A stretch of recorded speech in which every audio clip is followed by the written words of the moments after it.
دفعه از این آقای دکتر ما سوال کردیم بابا یه بیماری این توه، شما اینو میتونی معالجه کنی؟ میگه والا من از تو ناامیدم. دکتر هی به من میگفتن، زنگ زدن به من که خانم این کنسرت به راهه. گفتم آره والا به راهه. چطور مگه؟ گفت آخه من فرداش برنامه دارم، میخوام ببینم داری نداری، من برم نرم.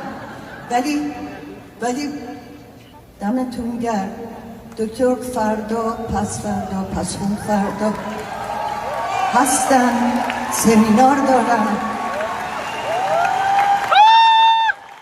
منو قبول نمیکنه ولی منو نمیکنه. بفرم.